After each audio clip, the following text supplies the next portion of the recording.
حضرت عمر فاروق رضی اللہ تعالیٰ عنہ رات کا وقت ہے، چہرے پہ نقاب ڈال کے گلی میں گھوم رہے تھے.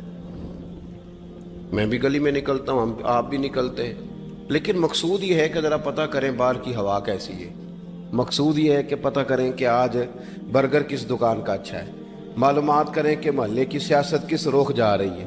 وہ بھی نکلتے تھے، لیکن مقصود یہ نہیں تھا. مقصد سمجھ گئے تھے نا، وہ اس لیے نکلتے تھے کہ پتہ کروں کوئی دکھی تو نہیں، کوئی تکلیف میں تو نہیں، کوئی آزمائش میں تو نہیں. دیکھیں نا، کام وہی ہے، میں بھی کرتا ہوں، آپ بھی کرتے ہیں، ساری دنیا کرتی، لیکن وہ ایکم احسن عملا، کردار کس کا ستھرا ہے، ذہن کس کا اونچا ہے، ذوق کس کا بڑا ہے. زندگی وہ بھی بتا گئے، ہم بھی گزار رہے ہیں، لیکن وہی کمزور باتیں اور وہی روایتی گفتگو اور وہی لب و لہجہ اور وہی دنیا داری کے مخصوص سی ہماری گفتگو، فلاں کیا کر رہا ہے، کہاں پہنچ گیا. اگر پیسے کسی نے نہیں کمائے تو کہاں نکھٹو ہے تب نہیں کمائے، اور اگر زیادہ کما لیا تو کہنے لگے ایک نمبر طریقے سے تو نہیں کمائے جا سکتے، یہ کوئی غلط رستہ گفتگو ہے بس، نشستن گفتن برخاستن. تو اعلیٰ کام، اعلیٰ کردار ان لوگوں، حضرت عمر گزر رہے تھے. تو غلام ساتھ تھا، ایک شخص کو دیکھا کہ مدینے کے باہر خیمہ لگایا ہوا ہے. بھئی خیریت ہے، یہاں خیمہ کو لگایا؟ کہنے لگا امیر المومنین سے ملنے آیا ہوں، رات ہو گئی تھی تو سوچا یہیں قیام کر لیتا ہوں، صبح ان سے ملوں گا. تو فرمایا اندر کسی کے درد سے کراہنے کی آواز آتی ہے. کہنے لگا میری بیوی ہے اور بچے کی ولادت کا وقت آ گیا، تکلیف میں. حضرت عمر دوڑے گھر گئے، اپنی اہلیہ سے کہنے لگے نیکی کمانے کا ارادہ ہے؟ اس نے کہا ہے. مقصد سمجھ گئے تھے نا وہ لوگ، بالکل ہے. فرمایا جو ضرورت کی چیزیں ولادت کے وقت ہوتی ہیں لے لیں. کچھ گھی لے لیا، کچھ چنے لے لیے، کچھ ضرورت کی چیزیں لے لی، خاتون کو ساتھ لیا. یہ خاتون اول کی بات کر رہا ہوں، میں خاتون اول کی بات کر رہا ہوں. حضرت فاروق اعظم رضی اللہ تعالیٰ عنہ امیر المومنین ہیں. حضرت عمر نے اپنی اہلیہ کو ساتھ لیا، جہاں وہ شخص تھا وہاں آئے. اہلیہ نے حضرت عمر کے ذمہ کام لگایا، آگ جلا لیں، یہ تیل لے لیں، فلاں فلاں چیز گھی میں ڈال لیں، بنانی شروع کر دیں. فاروق اعظم نے ہاتھ کے اندر پکڑا ہوا برتن، چمچہ، ڈوئی بھی آخ لی دے، پنجابی ہے نا ہم، تو وہ کام کر رہے ہیں، چلا رہے ہیں، آگ جلا رہے ہیں. خاتون اندر ڈیوٹی کر رہی. تو وہ شخص جو تھا نا جس کی بیوی تھی، وہ کہتا ہے میں 2-3 دفعہ کا غلام ادھر آ، فلانی چیز بتا. میرے ذہن میں یہ تھا کہ امیر المومنین نے کو بندہ کھڑا کیا آنے جانے والے مسافروں کا خیال کرے.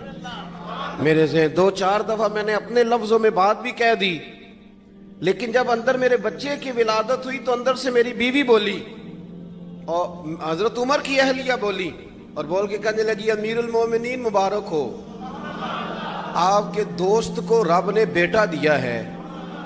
وہ شخص کہتا ہے میں باہر کھڑا تھا، وجود تڑپ گیا، آنکھیں برس پڑی، کبھی نہیں رویا تھا پر کیفیت عجیب بن گئی. کوئی تقریر نہیں سنائی، کوئی اعلیٰ شعر نہیں انہوں نے پڑھا. میں نے جوں لے کر ان کے سر سے پاؤں تک دیکھا. میں نے کہا یہ وہی شخص ہے جس کا نام لے تو کیسر و کسرا کانپ جاتے ہیں، یہ وہی شخص ہے. میں نے جمعے میں کہا تھا کہ روب کپڑوں کا نہیں ہوتا، روب تو دیانتداری کا ہوتا ہے. ہاں بڑا مال کما کے لوگوں نے بنائی ہوتی ہے، کار کوٹھی تو بندے کھڑے ہو کے کہہ دیتے ہیں 2 نمبر طریقے سے آیا ہے. اور 13ویں-14ویں گریڈ کا ملازم ہو تو اس کے سامنے بہت بڑا افسر ڈر رہا ہوتا ہے، یار بندہ دیانتدار ہے، یہ رشوت نہیں لیتا، سفارش نہیں مانتا، یہ میرٹ پہ کام کرتا ہے. تو روب تو آپ کی دیانتداری کا ہے، آپ کی سچائی کا ہے.